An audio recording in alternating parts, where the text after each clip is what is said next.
Glória a Deus. A paz do Senhor, irmãos. Amém. Hoje nós vamos iniciar uma série de estudos sobre discipulado. Há um tempo atrás a gente já falou algumas coisas aqui sobre discipulado. Eu vou aproveitar muita coisa, mas sempre tem algo novo, da parte do Senhor. Então é um ano que a gente vai dedicar ao discipulado e à conquista. Então esses temas, vai ser muito falado, recorrente aqui na igreja, certo? Então o discipulado é a nossa vida. Discipulado é a nossa vida. Você pode dizer discipulado é a nossa vida. Ou seja, discipulado não é tanto um programa, vou fazer assim. Discipulado é a nossa vida, ou seja, a minha vida tem que ser um motivo, para estar discipulando as pessoas. E a gente tem esse é um dos lemas da nossa igreja, e discipulado é ter o caráter e as práticas de Cristo como modelo de vida. Então, a nossa ideia de discipulado é você ter o caráter de Cristo e ter as práticas de Cristo. Muito mais do que um programa, repito, muito mais do que uma série de regras, é a gente ter o caráter de Cristo e a gente ter as práticas de Cristo como um modelo de vida. Esse é a nossa visão. Caráter é aquilo que você é quando ninguém está te olhando. Esse homem chamado Epicuro, ele falou isso. Caráter é aquilo que você é quando ninguém está te olhando. Então, quando as pessoas estão olhando a gente, às vezes a gente tem um comportamento. Quando a gente está sozinho, a gente tem outro comportamento. Isso não é de Deus. Isso. Ou seja, o meu comportamento no meio do povo, o meu comportamento sozinho ou com outras pessoas deve ser o mesmo, certo? Então, eu não posso ter duas caras, Eu não posso ter duas identidades. Eu tenho que ter uma coisa só, certo? Então essa frase de Epicuro é bem interessante. Caráter é aquilo que você é quando ninguém está te olhando. Às vezes a gente tende mais o olhar dos homens, das autoridades, do que o olhar de Deus, Então, ao invés de estar olhando para os lados, para trás, para frente, olha para cima. Essa é a ideia, Eu olho para cima e vejo que Deus está me olhando, certo? Esse cara aí é o Epicuro, é um busto dele, Eu vou falar um pouco dele, porque está na Bíblia. Paulo fala em Atos 17 dele e de dois filósofos da época de Paulo, e que influenciou Paulo até, de uma certa forma, Alguns acham que Paulo fez uso do que estava corrente naquela época, bem como até hoje. Isso tem a ver, e está havendo a gente diz assim, um reavivamento, está reacendendo a ideia de um outro filósofo que a gente vai ver, chamado o estoicismo. Está crescendo isso, o mundo todo está falando sobre isso, certo? Porque tem umas coisas interessantes, certo? Então o Epicuro, ele nasceu em 341, morreu em 271 a.C., foi um filósofo grego e o fundador do epicurismo. Está lá em Atos 17, está na Bíblia, Atos 17, o Paulo falou sobre ele, certo? A filosofia dele era baseada na identificação do bem soberano como prazer. Então, o prazer era o bem soberano. Sentir prazer, certo?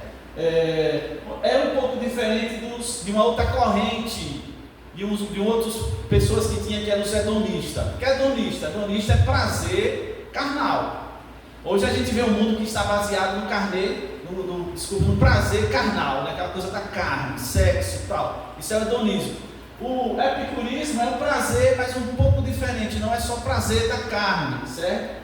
Mas um prazer de virtude também, certo? Essa turma aqui, esse cidadão, ele gostava de uma teoria chamada atomista. O que é isso? De átomo. Não se preocupe com isso, certo? A ideia, eu quero que vocês pensem essa ideia. Mas a ideia de átomo. E átomo é o que faz a matéria.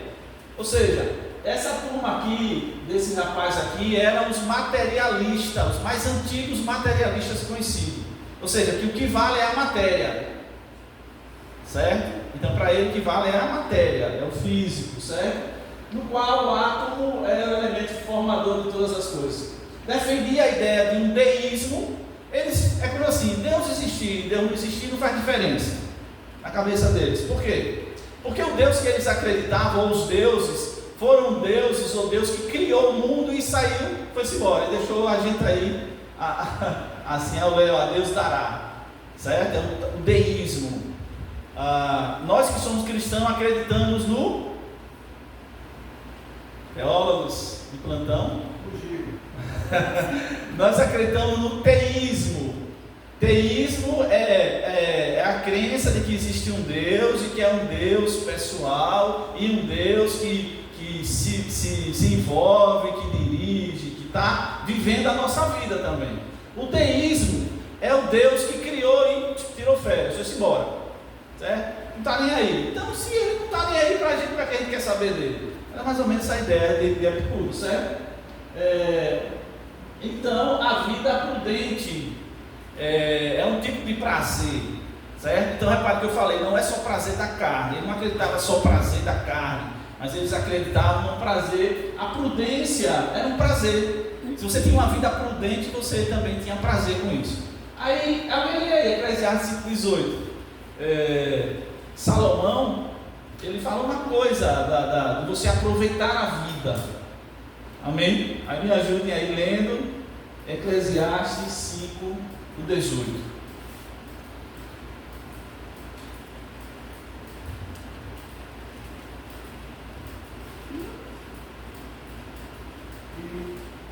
A experiência da vida descobre que o melhor e o que mais vale a pena é comer, beber e desfrutar o resultado de todo o trabalho realizado debaixo do sol, durante os poucos anos que Deus nos concede.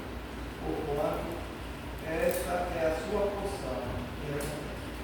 Então essa é uma ideia que Salomão tinha, né? Essa ideia de que você aproveite no trabalho, então coma, tá? Aproveite a vida, tal. É mais ou menos essa ideia, o prazer, e esse era o que eles mais defendiam, né? O prazer como o bem supremo da vida, certo? E Paulo fala isso em Atos 17, depois vocês conferem lá. Paulo fala deles dois, certo? Desse rapaz aqui que era Epicuro e um outro, certo? Aí, Atos 17:18, Paulo fala dos epicureus e dos estoicos. Às vezes a gente lê a Bíblia, é claro que isso não está na Bíblia, você vai procurar em outros lugares, né? Mas foi Paulo que citou o nome desses dois aqui, lá em Atos 17, versículo 18. Ele fala desses dois cidadãos e da ideia deles, certo? Aí, esse aqui, o estoicismo, que Paulo falou, certo? Lá em Atos 17, quem criou foi um rapaz chamado Zenão, certo? E muitos homens da antiguidade não se preocupam com esses nomes, certo? Mas foram homens assim, como é que eu diria, de reconhecimento antigo, eram pessoas muito bem reconhecidas, certo? Marco Aurélio foi um imperador romano, ele é famosíssimo, Marco Aurélio, certo? Tem um livro de Marco Aurélio, eu já li uma parte do livro chamado Meditações de Marco Aurélio. É cada coisa que você diz, rapaz, que negócio interessante, mostrando assim um caráter bem forte, bem interessante de um homem. Eu estou falando isso para a gente falar sobre caráter, certo? Para falar sobre caráter, tem o caráter de Cristo, certo? Estou pegando um desses cidadãos aí para a gente ter uma ideia. Tem outro homem antigo, Epiteco e Sêneca. Tem um livro de Sêneca sobre a velhice, eu tenho ele, é um livreto, é muito interessante. Sobre a velhice, como você viver a velhice, é um livretinho assim, mas é cada coisa interessante naquele livretinho de Sêneca, certo? Então, esses homens aqui, eles seguiam o estoicismo que Paulo falou. Era esse cidadão aqui, Zenão. Para eles, repare a frase de Epiteco: melhor tropeçar com os pés do que com a língua. O que é que vocês acham? É melhor tropeçar com os pés do que com a língua. Né? Que sacada, né? Então às vezes a gente tropeça muito com a língua e menos com os pés. Ele diz, tropece com os pés, mas não tropece com a língua.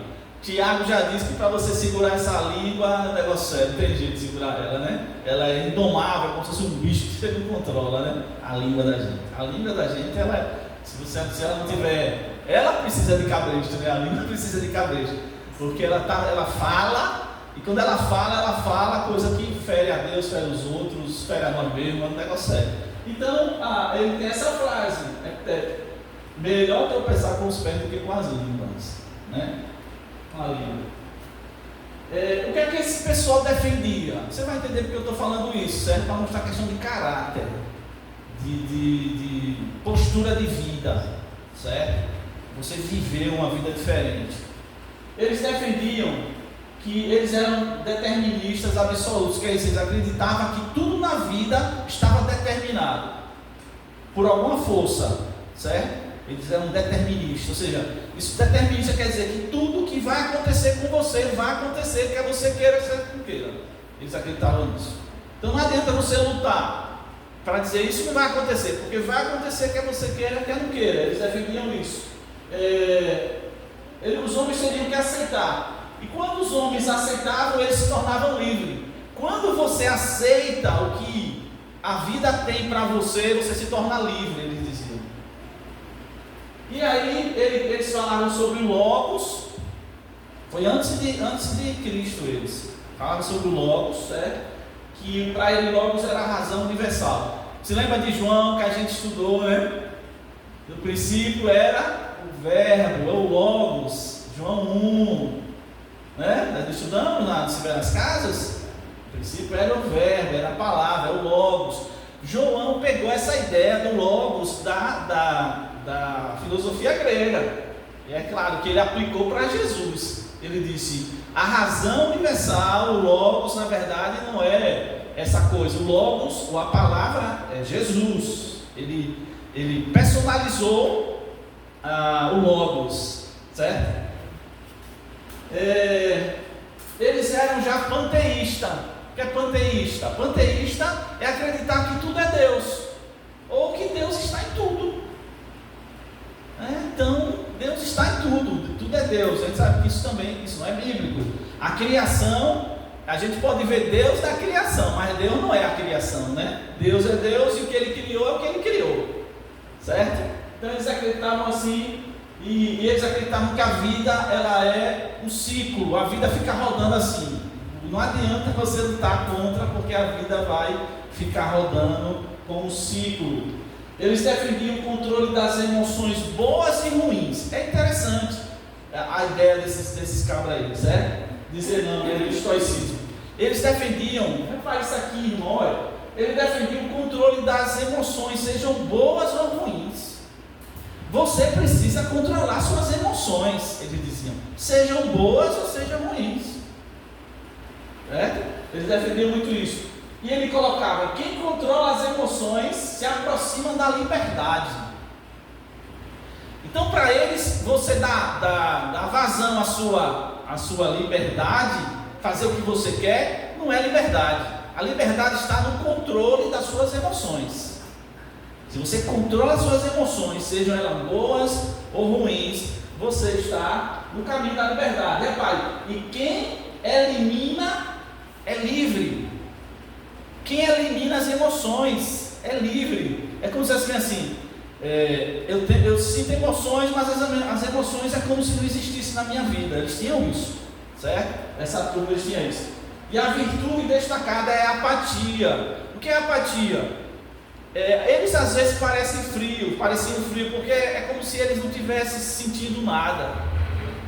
Como se eles não tivessem sentindo nada. Porque eles controlavam tantas emoções dele, que é como se eles fossem pessoas apáticas, pessoas que não sentem nada. Já viu aquelas pessoas que parecem ser frias? Esse cara é frio, não sente nada, né? Mas não é que eles não sentiam, é que eles controlavam.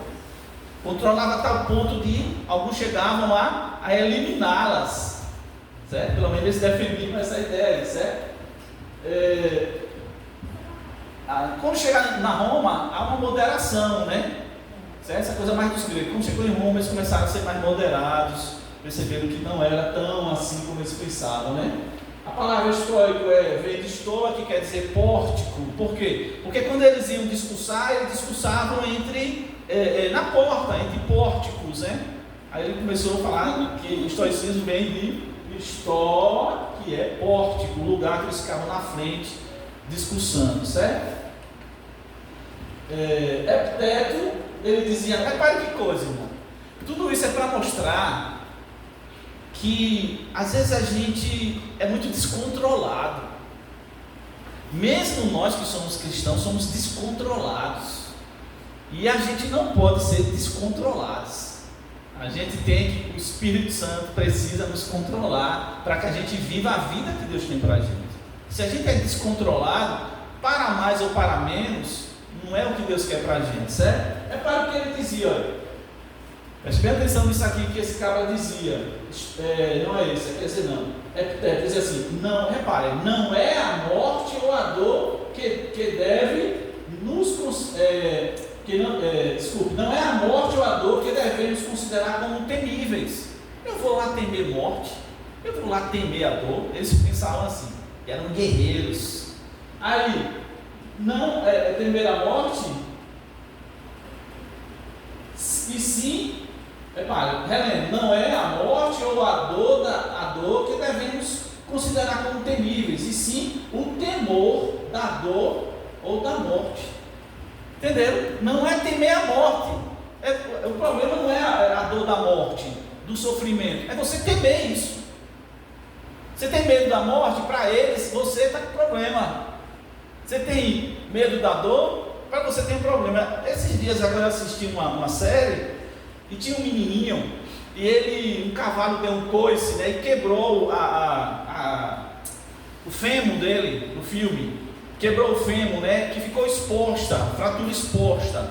E aí o rapaz chegou, o cara que estava com ele, que estava cuidando dele, foi botar no lugar, no meio do mato. Aí o guri gritava e tal. E aí ele olha para o menino e diz bem assim, isso é só dor. Isso é só dor. Ou seja, pare de aumentar a dor. Isso é só a dor. Então segura a onda. O guri, é só a dor. E aí ele botou o osso no lugar e depois queimou com um ferro para fechar a ferida. Isso é um filme. Mas a ideia de que isso é só dor. Pare de fazer drama com isso. É o que ele quer dizer. Trazendo para cá é a ideia do estoicismo. Pare com esse negócio de você ficar com medo da morte ou a dor. Isso é só isso. Ele defendia essa ideia. Então era um povo que tinha pelo menos defendia, né, um controle muito grande sobre os problemas da vida, certo? Aí, não a morte, mas a morte vergonhosa é que deve ser temida.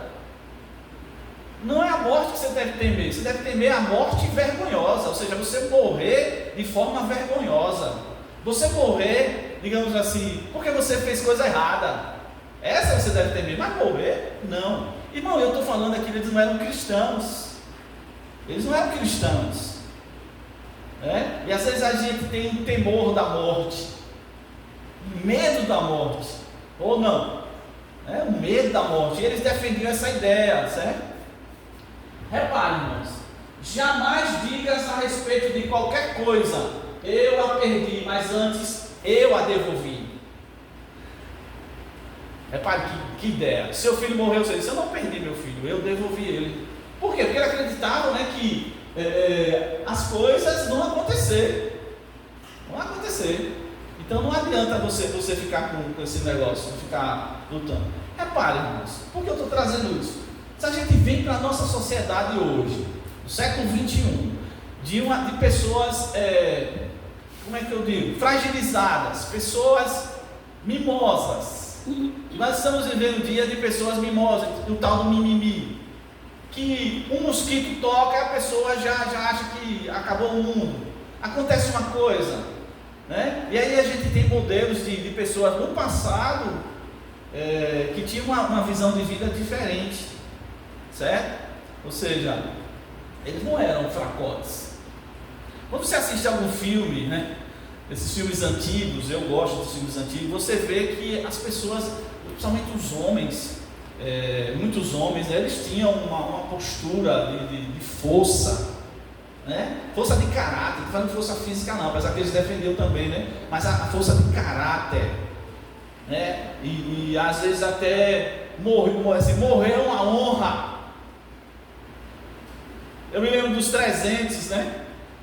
Quando o cara estava morrendo, aí os soldados disseram assim, foi uma honra, é uma honra morrer do seu lado. Aí o ator principal disse, foi uma honra viver ao seu. Foi Jesus. Aí você faz um salto para Jesus, para a proposta de vida de Jesus. A gente teria essa postura de dizer, é uma honra te servir, e é uma honra morrer por ti. É isso aqui que eu estou querendo enfatizar, né? E é isso que Deus quer dos discípulos dele. Deus quer homens e mulheres destemidos, sem medo. E aqui eu estou falando, existe o medo normal, natural, né? Mas estou falando essas coisas que a gente, às vezes até quando criança, a criança já nasce e aí os pais, não vai para o escuro não, lá tem um bicho. Que bicho? Tem lá no escuro, ali só está escuro, mais nada. Aí coloca uma questão de medo na criança, a criança tem medo de tudo. Aí perde a vitalidade, aquela questão de viver, de encarar as coisas, né? Você não vê que hoje isso está muito raro, você vê pessoas assim, eu vou encarar, vou vestir a camisa, vou arregaçar as mangas, eu topo o que der e vier. E eu estou mostrando isso aqui, que não é uma coisa nem só do cristianismo. E essa ideia, por exemplo, não estou falando que eu não estou negando o lado humano, né, que eles exageraram, mas eu estou querendo mostrar que a gente precisa talvez mudar a nossa mentalidade, mudar a mentalidade, certo? Se direcionar de uma forma diferente, parar de ser guiado pelas emoções, parar de ser guiado pelo que o mundo ensinou e começar a ser guiado pelo que Cristo ensinou. Jesus disse, se perseguiram a mim, perseguirão a vós, mas se ouviram a mim, ouvirão a vós. Certo? Ou seja, Deus quer trazer esse espírito para nós. E para nós sermos discípulos do Senhor, a gente vai precisar mais caráter. Eu fui olhar na Bíblia eu só achei 3 versículos que falam sobre caráter. Não é uma palavra que foi muito usada na Bíblia. 2 vezes aparece em Mateus 10:41, que fala de caráter lá. Mas eles dizem assim, se você der uma água a alguém no caráter, para uma versão de profeta, você receberá o galardão do profeta. Ou seja, mas a palavra lá de caráter é essa aqui, certo? Onoma. Agora preste atenção que é caráter, pai. A gente está trabalhando que discipular é a nossa vida. E ter o caráter de Cristo e as práticas dele como modelo de vida. Então eu preciso ter o caráter de Cristo para eu ser discípulo. Então o que é caráter? Nome usado, preste atenção, caráter é o nome usado para tudo que o nome abrange. Todos os pensamentos ou sentimentos do que é despertado na mente pelo mencionar, ouvir, lembrar o nome, isto é, pela posição, autoridade, interesses, satisfação, vou explicar, comando, excelência, etc. de alguém. Sabe o que é caráter? Sabe o que é alguém ter caráter? Você dizer bem assim, fulano de tal. Quando você diz fulano de tal, quem ouvir o nome de fulano de tal, vai dizer, fulano de tal pensa assim, ele fala assim, ele é alguém que tem autoridade, ele é alguém que é respeitoso. Isso aqui é caráter. O caráter, ele engloba a pessoa toda, certo? Então ter o caráter de Cristo é ter tudo que Cristo tinha no sentido de modelo. Como era Cristo? Quando você fala assim, Jesus, quando você ouve o nome Jesus, o que é que vem na cabeça? Jesus. O que é que vem na sua cabeça? Jesus, eu digo para você, Jesus, o que é que vem na sua cabeça? Jesus. O nome, Jesus. Você lembra? Filho de Deus, uma pessoa exemplar, honrado, fiel ao pai. O que mais? Falava coisas espetaculares. Repare que você não diz assim: ele era um mentiroso, Jesus era um caba safado, Jesus ele dizia as coisas, ele era um de duas palavras, ele tratava o povo ruim. Não, você só vê quando você fala Jesus, você vê o caráter dele, né? Tudo que ele mostrou. Então o caráter de Cristo, eu querer ter o caráter de Cristo, eu preciso entender que tudo que há em mim precisa revelar uma só coisa. Amém? Vamos mais. Então é isso aqui que eu chamei de integridade. Integridade é ter tudo em você de forma integrada. Ter caráter é ter tudo de forma integrada, ou seja, toda a sua vida vai precisar estar amarrada uma coisa na outra. Eu coloquei esse texto aqui, 1 Coríntios 13:11, é Paulo quando ele fala: quando eu era menino, eu pensava, sentia, né? Falava, a ordem não é essa, mas eu sentia, pensava, sentia e falava como menino. Mas como eu cresci, eu amadureci, eu acabei com as coisas de menino. O que eu quero dizer?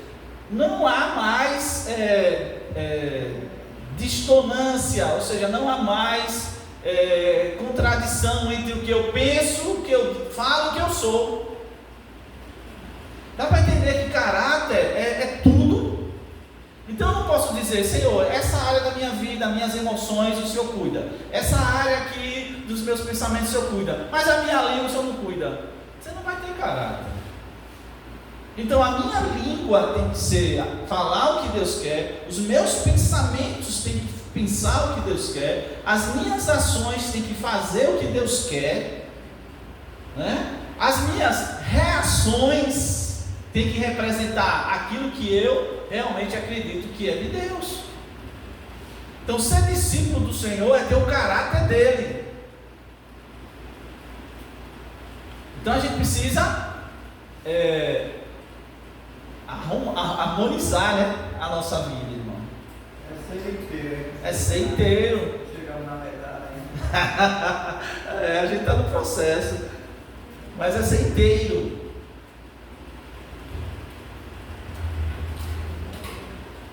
É ser inteiro e ser inteiro bom. É ser um inteiro bom, né? Mas é um desafio, irmão, de discípulos, discipulado. Claro que a gente está no processo, né? Estamos no processo, certo? Mas a gente tem que ter essa mentalidade, ok? E aí aqueles dois camaradas, ou aquelas duas escolas, né, da filosofia grega, é para mostrar a gente que eram homens que não tinham nada a ver com Jesus. Alguns até colocam um como representando ali os saduceus e os outros os fariseus. Elas fazem como se aquelas duas linhas pareciam com os saduceus e os fariseus. Bom, bora lá.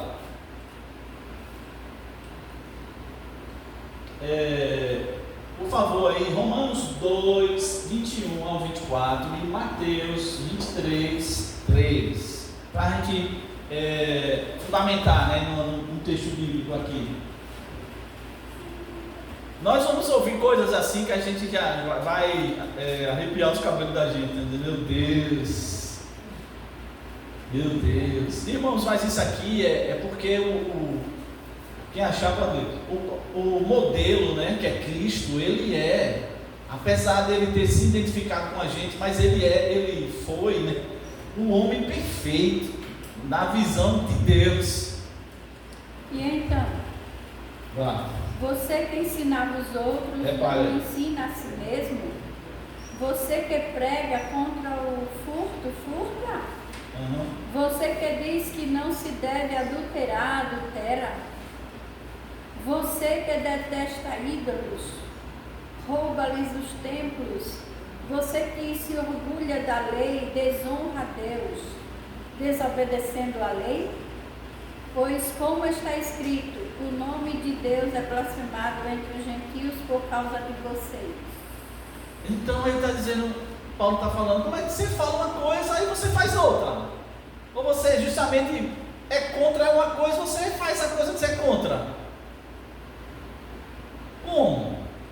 Como é que isso é uma pessoa sem, como chama? Sem caráter. É uma pessoa sem caráter. É uma pessoa que diz uma coisa e faz outra. É uma pessoa sem caráter. Então você tem que dizer e fazer. E com uma ressalva, dizer o certo, não é dizer qualquer coisa não. Porque pode ser, eu digo, eu sou tal, aí diz coisa errada, vou fazer, eu disse que ia fazer errado. Essa não é caráter, isso aí é um mau caráter. Aí não é uma pessoa com caráter, é uma pessoa mau caráter. Certo? Vamos ver o outro texto, Mateus 23:3. Fazei e guardai, pois tudo quanto eles nos disserem, porém não os imiteis nas suas obras, porque dizem e não fazem. Jesus está falando dos religiosos da época, né? Ele disse, olha, o que eles estão dizendo está beleza, está certinho. Você pode até seguir o que eles estão dizendo, mas não siga o que eles estão fazendo. Porque eles dizem uma coisa e fazem outra. Isso é possível às vezes acontecer. Né? A pessoa está falando a verdade, está falando certo, mas está fazendo errado na vida. Então repare, é isso que é ter caráter, irmão. É isso que ter, e caráter é ter integridade. É você ser inteiro. Buscar essa inteireza. Eu me lembro que eu falei aqui nos nossos estudos sobre Gandhi, né? Que o secretário de Gandhi disse que Gandhi, ele era indivisível. Eu achei esse negócio tremendo. Ele era indivisível. Não estou dizendo que ele era ou se não era, mas disse que ele era indivisível. Então tudo que ele pensava era o que ele falava, tudo que ele falava era o que ele sentia, e tudo que ele sentia é o que ele fazia, ou seja, tudo nele era uma coisa só. É mais ou menos por aí ter caráter. É você fazer com que tudo em você comece a ter uma coisa só. É isso que Deus quer da gente, irmão. E é isso que é ser discípulo de Cristo. E é isso, irmão, que o mundo está precisando. E foi isso que Jesus mandou a gente fazer, Mateus 28:19. Ide por todo o mundo e fazei discípulos de todas as nações. Está precisando de gente no mundo, de homens e mulheres de Deus, que seja um reflexo de Cristo para essa geração. Está precisando. Filipenses 2:22. Então, só aqui em Mateus 10:41 aparece duas vezes a palavra caráter e aparece em Filipenses 2:22. Eu queria que alguém lesse para mim. Glória a Deus. Quem achou? Sabeis vós que foi aprovado porque serviu comigo na ministração do Evangelho como um filho operando sobre o seu pai. Paulo está dizendo que ele foi aprovado, né? Ele serviu a Deus e serviu comigo como um pai ao filho, ou seja, ele foi aprovado ou comprovado. Então ele tem um caráter provado. Irmão, não adianta eu dizer bem assim, eu sou um homem bom, eu sou uma pessoa boa, eu só penso bem. Não, eu tenho que falar isso e eu tenho que mostrar isso e eu tenho que ser testado. E aqui é que pega o negócio, é quando a gente é testado, ou a gente entra na prova. É quando a gente entra na prova ou na tentação, quando a gente é testado, é que vai revelar quem a gente é. Quando aperta a gente, é que a gente vai soltar o que a gente tem de mais essencial, ou de mais forte dentro da gente. Por isso que a gente não gosta de aperto. Porque quando aperta a gente vai botar para fora. Quando a vida... Por isso que a compreensão daqueles camaradas é uma compreensão interessante. Não adianta você lutar contra o que vai acontecer. Você tem que viver. Certo? Então às vezes acontece coisas na vida da gente que Deus deixa, que Deus manda, ou que a gente entra. E quando a gente entra nos apertos da vida, a gente começa a mostrar quem verdadeiramente a gente é. né? Enquanto está tudo no bem bom, às vezes a gente nem. Mas quando falta algo, irmão, quando a coisa saiu do controle, aí é que a gente vai ser testado. É agora que a gente vai ser testado. E quando a gente é testado ou provado, e a gente é aprovado, Deus diz: valeu, você passou no teste, você conseguiu, certo? Então a ideia, aí Paulo estava dizendo, ele foi aprovado, ele foi comprovado que ele realmente lhe serviu como um pai ao filho, como um filho ao pai. É isso que é caráter. A gente só começou a falar de caráter, a gente vai falar sobre caráter. Você vai ver que é muito forte esse negócio do caráter. E um homem e uma mulher de caráter ou com caráter é uma das coisas, na minha opinião, mais lindas da terra. Um homem e uma mulher. Isso tem nada a ver com dinheiro, tem nada a ver com idade, não tem nada a ver com conhecimento. Tem gente que às vezes, como a gente diz, não sabe escrever nem um O com um copo, e quando você vê, tem um caráter que você diz: meu Deus do céu. Eu me lembro, eu não aconteceu isso, mas eu me lembro que antigamente os homens diziam, não sei se isso realmente acontecia e que constância acontecia. Acaba ia acertar um negócio, ele dizia assim: eu dou minha palavra que vai ser isso. E alguns diziam que até arrancava um fio de bigode, dizia assim: toma um fio do meu bigode. E o que ele dizia, ele fazia. E a Bíblia diz que se você fizer alguma coisa, mesmo com dano seu, cumpra. Está escrito. Você deu sua palavra, mesmo com dano seu, você deve cumprir. Mudou? As coisas mudaram? Não mudaram. Quem mudou foi a gente. Tem um senhorzinho que se o filho é assim, por que o teu pai trabalha com uma padaria com um açougue? É um bom exemplo disso que você está falando aí. Eles trabalham com cadeireiro.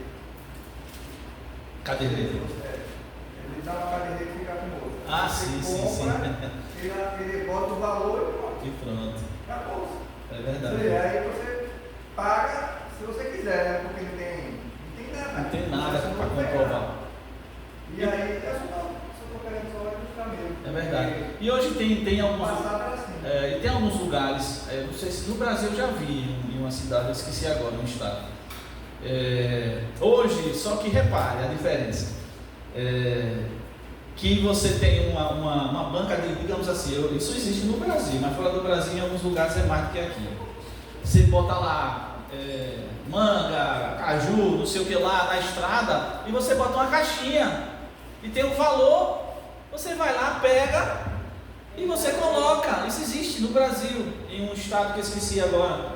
Ou seja, não tem, agora repara a diferença, não tem câmera filmando você. Nos prédios hoje, em condomínios, muitos condomínios aqui em Aracaju, eles têm uma loja. E a loja está lá, a mesma coisa, você pega e paga. Só que tem uma câmera ali filmando. Lembra que caráter é o que você é quando ninguém está te vendo? Então hoje tem uma coisa arrumada. Eu confio em você, só que eu estou lhe filmando. Então, eu estou com sensor, estou lhe filmando, é uma coisa, entendeu? Não é perfeito isso. Perfeito é esse que eu estou falando, é esse. E você chegar e dizer assim: olha, quero, sei lá, 5 pães e uma dúzia de ovos. Aí o cara vai estar lá. Tanto você confia nele que ele vai anotar o que você pegou na caderneta, quanto ele confia em você, que você vai pagar no final do mês, sei lá, quando você tiver dinheiro. Isso perdeu-se e hoje está mascarado, como eu falei. Parece legal, mas não é. Está tudo debaixo de olhos, das câmeras, certo? Esse caráter é isso. É algo que fala de interesse e fala de comprovação. Se você você tem que mostrar que tem que comprovar. E ser discípulo de Cristo é ter o caráter de Cristo. Pense, que desafio. Nós reproduzirmos o que Cristo foi enquanto na terra e o que Ele nos ensinou. Mas quem já tem essa prática, o desafio é pequeno. Agora, quem veio do mundão, o desafio é dobrar. Para desapegar, tem que desapegar para depois fazer isso. O desafio é dobrado para a pessoa e para quem? O outro lado. Hoje as pessoas, irmãos, hoje há um negócio que é a desconfiança, né? Hoje quase ninguém confia em ninguém. Isso é, sabe como é o nome disso? Destruição. Aí às vezes o marido confia na mulher, o marido confia no filho, o filho confia no pai, o patrão não confia no empregado, o empregado não confia no patrão, a mãe não confia na filha, a filha não confia na mãe. Isso, sabe o nome disso? É destruição. Foi Satanás que fez isso. Acabou com a integridade. Ele quer acabar com a integridade, com o caráter das pessoas. Ele está jogando o caráter, o bom nome, como a gente falava, no lixo. Quando eu falo isso, eu não estou falando de perfeição não, certo, irmão? Até porque não somos. Estou falando de mentalidade. É isso que eu quero. Agora eu vou atrás, né? Eu vou atrás. Ou seja, eu não vou, não, é assim mesmo, entendeu? É assim mesmo, ninguém confia em ninguém. E aí vai ficar assim mesmo? Não. Vamos conquistar a confiança e vamos dar confiança às pessoas. E se der errado, você paga o preço. Paga o preço. Pronto, pagou o preço. Fica no prejuízo. E a Bíblia fala isso, Paulo disse, fique no prejuízo. Vocês estão brigando, não era nem para estar brigando. E se brigar, fique no prejuízo. Cidadão do céu, Sofre o dano. Repare que negócio. Pense que mensagem estranha que eu estou falando hoje aqui. Dizendo assim, sofro o dano. Mas qual é a questão? Vou brigar pelos meus direitos. Meus direitos eu exijo. Vou brigar pelos meus direitos. Meus direitos eu não abro mão. E às vezes os direitos se tornam, não é direito, eu digo que é privilégio. Quer ser mais do que os outros. Mas, vamos voltar. Tem um provérbio oriental, pelo menos eu descobri lá, né? Outras pessoas falam isso, mas repare que negócio, irmão. Que provérbio, certo? Não sei se vocês já ouviram ou leram por aí, eu já tinha lido e aí eu me lembrei. Diz assim: homens fortes criam tempos fáceis, e tempos fáceis geram homens fracos. Mas homens fracos criam tempos difíceis. Eu vou explicar. E tempos difíceis geram homens fortes. Pensou? Que ideia verdadeira. Vou repetir, preste atenção a coisa, né? Como a coisa é. Repare. Homens fortes. Homem aqui é homem e mulher. Homem forte, homem de caráter. Repare. Não estou falando de força física não, certo? Força de caráter, a gente chama de índole, né? Então de moral, vamos dizer assim. Homens fortes criam tempos fáceis. Por quê? Porque o cara, qualquer coisa para ele dá, né? É dor, eu encaro. Repare, irmão, é sofrimento, encaro. Você já não tem nada que derrube o que ele encara. Então, como ele é forte, os tempos começam a ficar fáceis, porque ele dá jeito em tudo, ele encara qualquer coisa. Aí, tempos fáceis, virou fácil, geram homens fracos.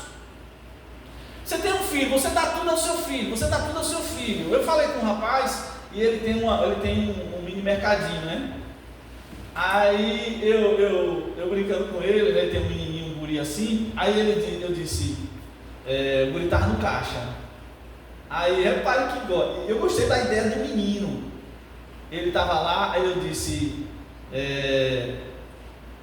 falei com o rapaz, olha, ele está querendo aumento de salário. Porque ele estava trabalhando, né? O guri estava com caixa, ele disse, quer aumento de salário. Aí o menino disse, não quero aumento de nada não. Aí o pai disse, ele vai ter aumento de trabalho. Aí eu achei interessante essa conversa, né? Porque o guri tinha a ideia já na cabeça dele. Eu já tinha falado com esse cidadão e ele tinha me dito, não, meu filho, se ele quer as coisas, eu vou dar os caminhos para ele. Eu não vou estar dando para ele não as coisas. Ele tem mercearia, né? Ele tem um negócio, ele faz as crianças, que hoje é combatida aí, claro, né? Os guris estudam, que eu sei que estuda, todo tratadinho, né? Nada de opressão. Mas aí o menino estava entendendo que trabalhar é coisa boa, de que o pai digamos assim, se desgasta, né? Para ele, e aquilo ali é para ele também, e ele tem que botar a mão no arado. Mas hoje o que é que acontece? O guri quer um iPhone, pai, dando. Quer Quero uma bike, uma bicicleta, tome. Quero chocolate, pai, tome. Quero não sei o que lá, pai, tome. O guri não conquista nada. Sabe o que está fazendo? Está fazendo um homem fraco. Vai ser um homem fraco. Que qualquer coisa se desmonta. Filho, é o seguinte, vou te dar. Mas olha, você vai ter que fazer isso aqui. Certo? Eu vou até a metade e você vem de lá para cá. Eu não vou fazer tudo que você quer, todos os seus gostos. Eu quero, sei lá, um tênis bom. Liga, para você ter um tênis bom, você vai ter que fazer isso, aquilo, outro. Criar algumas coisas, não é que você está querendo, você está querendo criar um homem forte. Antigamente, que hoje é muito questionado, os pais eles exploravam, machucavam, né? Mas o guri ia para a roça. Guri, claro que havia um exagero, né? É o que aconteceu, o homem estava lá no exagero, a humanidade agora foi para outro exagero. Assim, né? De um extremo para outro. E geralmente é assim, se você sai de um extremo, você vai para outro, você nunca fica no meio. E a ideia é o meio, né? Não é os extremos, certo? Mas o que acontece? Aí, tempos fáceis geram homens fracos. Mas homens fracos criam tempos difíceis. Por quê? Porque vai começar a dar tudo errado, vai dar nó. Vai dar nó. E é o que está dando essa sociedade de pessoas fracas. E aí começa aquela encrenca, fica tudo. Aí os tempos difíceis, né, geram homens fortes. É como se fosse um ciclo, né? Ficou fraco, aí vem tempos difíceis. E aí vai ter que levantar-se homens e mulheres fortes, que vão encarar. É um ciclo, né? É um ciclo. É um ciclo. Nós somos da qual geração aí? Oi? Nós somos da qual geração? A geração falar assim, do mundo é uma geração de infelizmente a gente está vendo um tempo de homens e mulheres fracos. Muito fraco. Que qualquer coisa a gente se desmorona. Parece que qualquer coisa o prédio cai. Abalou a terra, não foi nem aquele terremoto escala 7, né? Que parece que é o pior. É aquele 3. A terra só fez assim. Ai meu Deus, vai cair o prédio, vai cair. Não, vai cair não, só foi um balancinho. Né? E são poucos homens e mulheres, você diz, rapaz, ali parece que é osso de pescoço, como diz, né? Ali é um osso de pescoço, ali. Parece que vem a. É a criação, né? A criação. Então a gente tem que mudar a nossa mentalidade. Vamos aqui. Estou falando só sobre caráter, certo? Que ser discípulo é ter caráter de Cristo. É para que pessoa a gente está botando como nosso alvo, né? Nosso modelo. Não é qualquer um, não, é Cristo, Jesus Cristo. Olha que negócio. Estou nem falando Paulo. Falando de Jesus Cristo. Porque tem que ser assim mesmo, tem que ser o alvo, tem que ser bem alto, porque se não alcançar lá, eu chego perto. Não é assim? Se eu digo para você, corra 100 metros, você corre facinho. Mesmo a gente que não está praticando. Mas se você vem assim, corra 1 quilômetro, você sem correr, porque você não está preparado. Então Jesus é um alvo máximo. E a gente tem um alvo máximo, então a gente vai ter que se correr, né, no sentido de buscar, de se entregar, de entender isso, para que a gente chegue perto, certo? Vamos lá. Aí eu fui ver, olha, o caráter, a etimologia. A etimologia, a gente vai encerrar com isso aqui. A etimologia é a origem, certo? Da palavra. Como é que veio isso? A etimologia da palavra caráter tem a origem no grego antigo, derivado de 2 raízes. Karassou. Certo? Karassou. O que é que significa karassou? Que significa? Repare, irmão, o que é caráter? Incidir. Colocar dentro, certo? Incidir. Esculpir. Caráter é algo que se esculpe. O que é isso? É você pegar um tronco, né? Madeira, um tronco, e você vai desenhar o rosto de alguém. Isso é esculpir. Você vai, né? Você já viu alguém esculpir uma madeira? Né? A pessoa vai e rasga a madeira, né, tal, e faz o olho, tal. Ou seja, caráter é isso, é uma coisa que vai, como se estivesse, né, tirando aquele negócio que não presta, até que a gente fique do jeito que o profissional, né, o artista lá, no caso o artista aqui é o Espírito Santo, quer forjar em nós. Então ele está aqui, aí corta aqui, corta ali, tal, e a gente, eita Deus, está doendo, né? Irmão, a gente diz, Jesus está apertando aqui, está doendo, Senhor. Aí Deus, tem que tirar isso aqui, Manilson, tem que tirar essa partezinha, tá sobrando aqui, senão você não vai ficar parecido com Jesus, então você tem que tirar, não dói, né? Mas caráter é isso, caráter não é, eu tenho caráter, eu recebi, caiu do céu, não. Caráter Deus vai trabalhar, né, gente? Então, a palavra, né, caçou, quer significar incidir ou esculpir, e cara, aissou, se escreve assim em português, que se traduz como unicidade, irmão, unicidade de comportamento, ponta. É o seu comportamento. Caráter fala do seu comportamento, como você é, certo?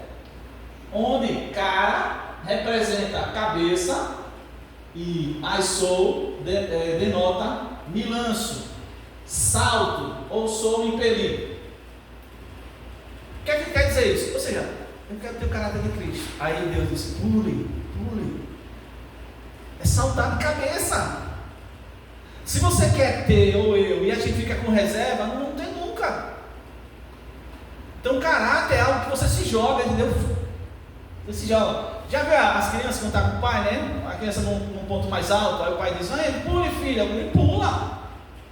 Então se eu quero ter o caráter de Cristo, eu vou ter que pular de cabeça naquilo que Ele tem para mim, entendeu? Se eu ficar com reserva, não, isso não, aquilo não, esse sim, esse não, eu nunca vou desenvolver o caráter de Cristo, ou Ele não vai desenvolver em mim, porque caráter é algo de saltar, sob perigo. Na antiguidade, o termo significava qualquer tipo de signo, nota, marca ou impressão estampada. Por exemplo, por extensão, o termo também passou a indicar as letras do alfabeto impressas ou os caracteres. Antigamente não era assim, né? Computador, aí quando você queria escrever alguma coisa, você tinha as letrinhas, as formas das letras, né? Que a gente chama de caracteres. Cada letra é um signo, é um caráter. O A nunca vai ser B, entendeu? O C nunca vai ser E, porque ele é o signo dele, o caráter dele é aquilo ali. Então, se eu sou A, eu não posso ser B. Eu não posso ser B e A. Ou eu sou A ou sou B. Dá para entender? É um caráter, é um caractere, é um signo. Lembra? As letras A, B, C, D, E. Antigamente se escrevia com as letrinhas mesmo. Os jornais eram feitos assim, tá? E passava. Depois vai esse negócio da computação, né? Então é isso aí. Em síntese, enquanto no uso comum o termo tem um sentido moral, em ontopsicologia, a psicologia no sentido geral, o termo tem um uso específico, onde ter caráter significa apresentar de modo constante certas características comportamentais, ao ponto tal que um indivíduo pode ser distinguido de outro por meio de tais características. Sempre que a gente chama de constância. Você viu a pessoa hoje, janeiro, quando chegar em fevereiro, você vê a mesma pessoa. Ela pode mudar para melhor. Aí você vai em dezembro de 2025, você vai dizer, aquela pessoa está do mesmo jeito. Geralmente com algo melhor. Então o caráter não pode ficar oscilando, entendeu? Hoje eu sou, amanhã eu não sou. Hoje eu estou, amanhã eu não estou. Pessoas que hoje estão numa alegria, irmãos, repare, tira os descontos, né? Mas aí você vai conversar com a pessoa hoje, é terça-feira, né? Terça-feira. Aí você vê a pessoa com um semblante, você diz, os olhos dele estão brilhando. Aí tal, você vê que coisa. Né? A pessoa parece que vai voar. Aí chega na outra terça, você vai olhar para o seu está quase morta. Aí na quinta, mais ou menos. Aí no domingo melhorou. Aí na terça. Quem tem caráter tem constância, comportamento, mesmo às vezes com situações diferentes. Eu não estou falando que você vai estar, que você está numa dobrada, não, mas você está ali, você consegue segurar, como você segurar a onda, como diz, você segurar a onda. Tem dias que a gente tem, digamos assim, 1001 motivos para soltar, né? Sair pulando. Tem dias que a gente tem mais 1000 para sair chorando. Mas aí você segura, sabe? Você segura. Não estou dizendo que você vai estar falsificando, você não vai ser transparente, você não vai mostrar, se eu estou triste eu vou mostrar que estou alegre. Não, mas estou falando dessa gangorra, né? Dessa onda, toda hora a gente está assim. Claro que a vida tem altos e baixos, mas eu tenho que tentar ser no baixo igual no alto. Claro que nem sempre a gente consegue, mas eu tenho que ter essa mentalidade. Está doendo, mas eu estou aqui, né? Segurando. Vai passar, né? É fácil? Não é fácil não. Porque ele vai estar esculpindo, né? Vai estar tirando. Certo? Mas quando a gente deixa o Espírito Santo fazer isso, nós não somos mais as mesmas pessoas. E eu sei que isso às vezes leva uma vida. Estou falando que você está ouvindo eu aqui, eu estou falando para você, e agora a gente mudou, vai ser os supra-sumo agora, vai ser os tais agora, os caras, as mulheres, mais. Não, tem um processo. Mas a gente tem que ter a ideia, a mentalidade tem que ser essa, né? Eu sou um discípulo de Cristo. Eu sou um discípulo de Cristo. Vou dar só um exemplo, a gente já ouviu falar, não está na Bíblia, mas a tradição diz que Pedro não negou a Jesus. E aí dizem a tradição da igreja que quando Pedro foi martirizado, ele diz a tradição, ele diz assim: eu não quero morrer como meu Senhor, me crucifique cabeça para baixo. Minha irmã, pense a escada que ele conseguiu subir, mesmo sendo Pedro um homem, mas pense como ele subiu, né? A ponto de dizer: não, eu vou morrer crucificado, né? Mas eu não quero ser igual a ele, não, porque eu não sou digno nem de morrer igual a ele. Bota a cabeça para baixo. Isso é fato. E na história de missões, homens que eram queimados e cantavam enquanto queimados. Não já cantava doendo, não é? Estava. Mas tinha. Quer que eu pague a lenha? Quer que eu pague a lenha para vocês me queimarem? Isso é homem de caráter, irmão. Caráter de Cristo. Quer que eu pague a lenha que vocês vão me queimar? A gente não está ali com força, não toca. A gente vai acender o fogão aí. Principalmente quem tem os cabelinhos assim, não sei coisa, aí fogo. Meu irmão! Vamos lá, mas. O pastor não só devagar desse povo, não, mas a gente vê que eram pessoas especiais. Né? A gente sabe que muitos seguidores de Cristo na época, eles picotaram também. Né? Eles picotaram. Então, o que isso me ensina, ou isso me ensina, na minha visão, é que o homem, ele tem que ser trabalhado pelo Espírito Santo, tem que ser trabalhado pelo Espírito Santo. E isso é o tempo, né? É o processo. Eu disse, isso é o tempo, porque a gente vem mesmo. Agora, a minha ideia, Pinheiro, é que o negócio começa aqui, entendeu? É na mentalidade, não é no pensamento, é na mentalidade, certo? Qual é a minha mentalidade? Eu sou, ou eu quero ser um discípulo de Cristo, ou eu quero ser crente. Entendeu? Eu quero ser um discípulo de Cristo. Muitos irmãos nossos